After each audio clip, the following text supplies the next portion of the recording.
જામનગર મહાનગરપાલિકામાં સ્ટેન્ડિંગ કમિટીની બેઠક યોજાઈ હતી। ₹5,44,00,000ના કામો મંજૂર કરવામાં આવ્યા હતા।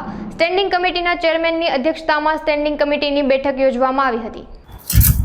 આજરોજ મળેલ જામનગર મહાનગરપાલિકાની સ્ટેન્ડિંગ કમિટીમાં કુલ 14 વિકાસ કાર્યો હતા, જેની કિંમત ₹5,40,00,000 જેવી થાય છે।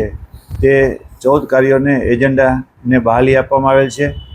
આમાં મુખ્યત્વે જે ટીપી સ્કીમ 11, 20, 21 અને 23 એના જે રોડો જે ટીપી સ્કીમ મંજૂર થયા બાદ એ રોડ ખોલવાના થતા હતા, તે મેટલ રોડ બનાવી અને રોડ રસ્તા ખુલ્લા કરવાની કમિશનરશ્રીની આવેલ દરખાસ્તને બહાલી આપવામાં આવેલ છે।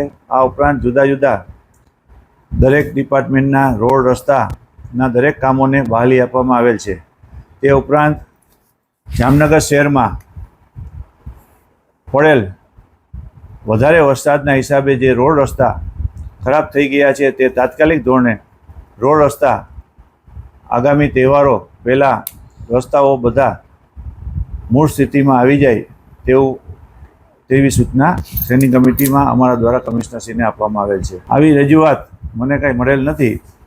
તેમના દ્વારા કોઈ આવી રજૂઆત ઠોર સબૂત સાથે જો મળે તો ચોક્કસ અમે એનો જવાબ આપશું।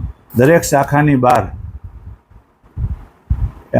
જે એન્ટી કરપ્શનનો કાયદો છે તેના મુજબ એની ફોન નંબર, એન્ટી કરપ્શન ઓફિસનું સરનામું, તે બધું દર્શાવવામાં આવેલ હોય છે।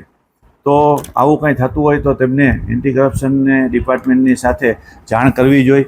અહીંયા ધરણા કરવાથી કોઈ આનો ઉકેલ ના આવે, એટલે આ માત્ર વિરોધ પક્ષ છે એ આક્ષેપ કરતા હોય એવું લાગે છે।